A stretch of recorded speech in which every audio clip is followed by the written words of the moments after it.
হযরত উসমান বিন আফফান রাদিয়াল্লাহু আনহু ওয়াফ আলা কবরিন ইয়াবকি হাত্তা ইয়াবুল্লা লিহইয়াতাহু। হযরত উসমান বিন আফফান রাদিয়াল্লাহু আনহুকে যখন কবরের পাশে দাঁড় করিয়ে দেওয়া হতো, ইয়াবকি তিনি কাঁদতে থাকতেন, হাত্তা ইয়াবুল্লা লিহইয়াতাহু, এমন ভাবে তিনি কাঁদতে থাকতেন, এমন ভাবে তার চোখ দিয়ে অশ্রু ঝরতো।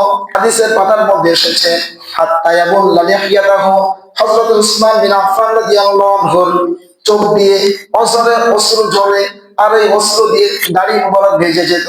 হাত্তা ইয়াবুল্লা লিহইয়াতাহু। কে? উসমান বিন আফফান রাদিয়াল্লাহু আনহু।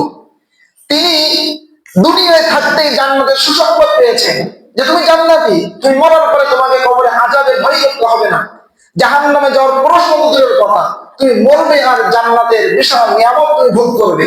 ওসমান বিন আফফান রাদিয়াল্লাহু আনহু যখন কবরে পাশে দাঁড়াতেন, ইয়াবকি হাত্তা ইয়াবুল্লা লিহইয়াতাহু, কাঁদতে কাঁদতে কাঁদতে কাঁদতে দাড়ি মোবারক ভেজে যেত।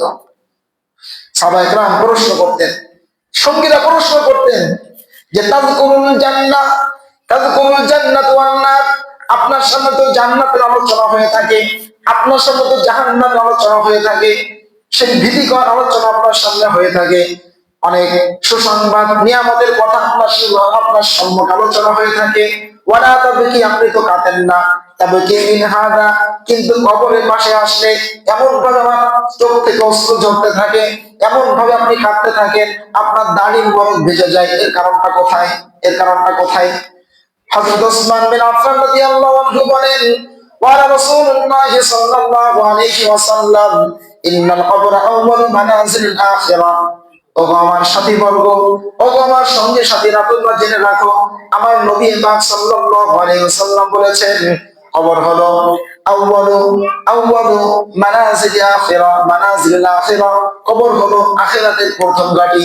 ফাইন নাজা মিনহু, যে ব্যক্তি এই প্রথম ঘাঁটি থেকে সে বেঁচে গেল, সে পরিত্রাণ পেয়ে গেল, ফাইন্নাহু আইসারু বাদাহু, তার পরবর্তী ঘাঁটিগুলো তার জন্য সহজ হয়ে গেল। ওয়া ইল্লাম ইয়ানজু মিনহু, আর যে ব্যক্তি কবরের মধ্যে ধরা খেয়ে গেল, কবর যার জন্য কঠিন হয়ে গেল, ফাইন্না বাদাহু আশাদ্দু মিনহু, তার এই কবর থেকে সামনের ঘাঁটিগুলি আরো কঠিন হয়ে গেল। কে বলছেন? ওসমান বিন আফফান রাদিয়াল্লাহু আনহু সাথীদেরকে বলে দিচ্ছেন, বলছেন যে কেন কাঁদি? আল্লাহ রাসূল বলেছেন, ইন্নাল কবরা আউয়ালু মানাজিলিল আখিরাহ, যে কবর হলো আখিরাতের প্রথম ঘাঁটি, এখান থেকে যে ব্যক্তি মুক্তি পেয়ে যাবে ওর জন্য সামনের পথ চলা সহজ হবে। আর যে ব্যক্তির এই ঘাঁটি কঠিন হবে তার জন্য সামনের পথ চলা আরো কঠিন হবে, আরো কঠিন হবে। আল্লাহ রাসূল সাল্লাল্লাহু আলাইহি ওয়াসাল্লাম বলেন যে আমার কাছে কবরের থেকে ভয়ঙ্কর ভীতিকর দৃশ্য কিচ্ছু আমার কাছে নাই। আমি যত জিনিস দুনিয়াতে দেখেছি, শিখিয়েছি, আমার কাছে ভীতিকর যত দর্শন আমার কাছে আছে, এর মধ্যে সবচেয়ে কঠিন দর্শন, কঠিন শাস্তি হলো কবর জগৎ। কে বলছেন? একজন দুনিয়ার মধ্যে জান্নাতের সুসংবাদ পাওয়া ব্যক্তি, হযরতে আল্লাহ রাসূলের একজন সাহাবী ওসমান বিন আফফান রাদিয়াল্লাহু আনহু বলতেছেন যে আমার কেন কাঁদি কবর জগতের কথা শুনলে, এজন্যই কাঁদি কবর জগতের কথায়।